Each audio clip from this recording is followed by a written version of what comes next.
She threw a sharp, sideways glance at Dumbledore here, as though hoping he was going to tell her something, but he didn't, so she went on. A fine thing it would be if, on the very day you-know-who seems to have disappeared at last, the Muggles found out about us all. I suppose he really has gone, Dumbledore. It certainly seems so, said Dumbledore. We have much to be thankful for. Would you care for a lemon drop? A what? A lemon drop. They're a kind of Muggle sweet I'm rather fond of. No, thank you, said Professor McGonagall coldly, as though she didn't think this was the moment for lemon drops. As I say, even if you know who has gone. My dear Professor, surely a sensible person like yourself can call him by his name. All this you-know-who nonsense. For 11 years I have been trying to persuade people to call him by his proper name, Voldemort. Professor McGonagall flinched, but Dumbledore, who was unsticking 2 lemon drops, seemed not to notice. It all gets so confusing if we keep saying you-know-who. I have never seen any reason to be frightened of saying Voldemort's name. I know you haven't, said Professor McGonagall, sounding half exasperated, half admiring. But you're different. Everyone knows you're the only one you know, all right, Voldemort was frightened of. You flatter me, said Dumbledore calmly. Voldemort had powers I will never have. Only because you're too well noble to use them. It's lucky it's dark. I haven't blushed so much since Madame Pomfrey told me she liked my new earmuffs. Professor McGonagall shot a sharp look at Dumbledore and said, the owls are nothing next to the rumors that are flying around. You know what everyone's saying? About why he's disappeared. About what finally stopped him. It seemed that Professor McGonagall had reached the point she was most anxious to discuss, the real reason she had been waiting on a cold, hard wall all day, for neither as a cat nor as a woman had she fixed Dumbledore with such a piercing stare as she did now. It was plain that whatever everyone was saying, she was not going to believe it until Dumbledore told her it was true. Dumbledore, however, was choosing another lemon drop and did not answer. What they're saying, she pressed on, is that last night Voldemort turned up in Godric's Hollow. He went to find the Potters. The rumor is that Lily and James Potter are that they're dead. Dumbledore bowed his head. Professor McGonagall gasped. Lily and James. I can't believe it. I didn't want to believe it. Oh, Albus. Dumbledore reached out and patted her on the shoulder. I know, he said heavily. Professor McGonagall's voice trembled as she went on. That's not all. They're saying he tried to kill the Potter's son, Harry. But he couldn't. He couldn't kill that little boy. No one knows why, or how, but they're saying that when he couldn't kill Harry Potter, Voldemort's power somehow broke and that's why he's gone. Dumbledore nodded glumly. It's true, faltered Professor McGonagall. After all he's done. All the people he's killed. He couldn't kill a little boy. It's just astounding. Of all the things to stop him.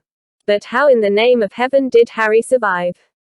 We can only guess, said Dumbledore. We may never know. Professor McGonagall pulled out a lace handkerchief and dabbed at her eyes beneath her spectacles. Dumbledore gave a great sniff as he took a golden watch from his pocket and examined it. It was a very odd watch. It had 12 hands but no numbers. Instead, little planets were moving around the edge. It must have made sense to Dumbledore, though, because he put it back in his pocket and said, Hagrid's late. I suppose it was he who told you I'd be here, by the way. Yes, said Professor McGonagall. And I don't suppose you're going to tell me why you're here, of all places. I've come to bring Harry to his aunt and uncle. They're the only family he has left now. You don't mean you can't mean the people who live here, cried Professor McGonagall, jumping to her feet and pointing at number 4. Dumbledore, you can't. I've been watching 'em all day. You couldn't find 2 people who are less like us. And they've got this son. I saw him kicking his mother all the way up the street, screaming for sweets. Harry Potter come and live here. It's the best place for him, said Dumbledore firmly. His aunt and uncle will be able to explain everything to him when he's older. I've written 'em a letter. A letter, repeated Professor McGonagall faintly, sitting back down on the wall. Really? Dumbledore, you think you can explain all this in a letter? These people will never understand him. He'll be famous, a legend. I wouldn't be surprised if today was known as Harry Potter Day. In the future there will be books written about Harry. Every child in our world will know his name. Exactly, said Dumbledore, looking very seriously over the top of his half-moon glasses. It would be enough to turn any boy's head. Famous before he can walk and talk. Famous for something he won't even remember. Kara, you see how much better off he'll be, growing up away from all that until he's ready to take it. Professor McGonagall opened her mouth, changed her mind, swallowed, and then said, yes, you're right, of course. But how is the boy getting here, Dumbledore? She eyed his cloak suddenly as though she thought he might be hiding Harry underneath it. Hagrid's bringing him. You think it wise to trust Hagrid with something as important as this? I would trust Hagrid with my life, said Dumbledore. I'm not saying his heart isn't in the right place, said Professor McGonagall grudgingly, but you can't pretend he's not careless. He does tend to. What was that? A low rumbling sound had broken the silence around them. It grew steadily louder.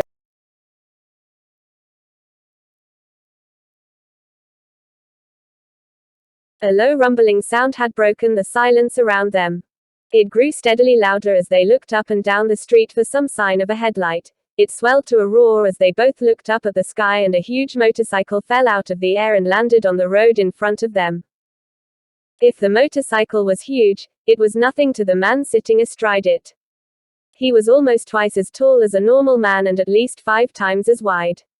He looked simply too big to be allowed, and so wild long tangles of bushy black hair and beard hid most of his face. He had hands the size of trash can lids, and his feet in their leather boots were like baby dolphins.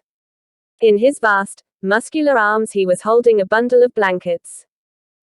Hagrid, said Dumbledore, sounding relieved. At last. And where did you get that motorcycle? Borrowed it, Professor Dumbledore. Sit, said the giant, climbing carefully off the motorcycle as he spoke. Young Sirius Black lent it to me. I've got him, sir. No problems, were there? No.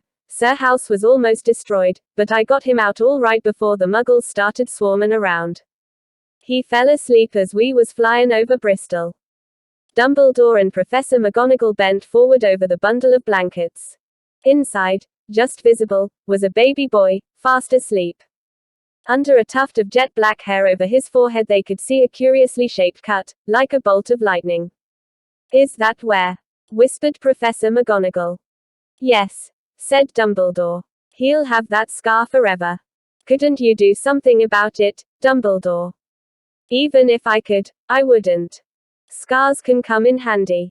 I have one myself above my left knee that is a perfect map of the London Underground. Well, give him here, Hagrid, we'd better get this over with. Dumbledore took Harry in his arms and turned toward the Dursleys' house. Could I say goodbye to him, sir? Asked Hagrid. He bent his great, shaggy head over Harry and gave him what must have been a very scratchy, whiskery kiss. Then, suddenly, Hagrid let out a howl like a wounded dog. Shush! Hissed Professor McGonagall, you'll wake the muggles. Sorry, sobbed Hagrid, taking out a large, spotted handkerchief and burying his face in it. But ICC can't stand it, Lillian. James dead, poor little Harry off to live with muggles. Yes, it's all very sad, but get a grip on yourself, Hagrid, or we'll be found, Professor McGonagall whispered, patting Hagrid gingerly on the arm as Dumbledore stepped over the low garden wall and walked to the front door.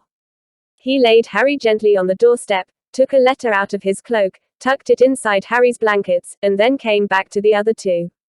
For a full minute the three of them stood and looked at the little bundle. Hagrid's shoulders shook, Professor McGonagall blinked furiously, and the twinkling light that usually shone from Dumbledore's eyes seemed to have gone out.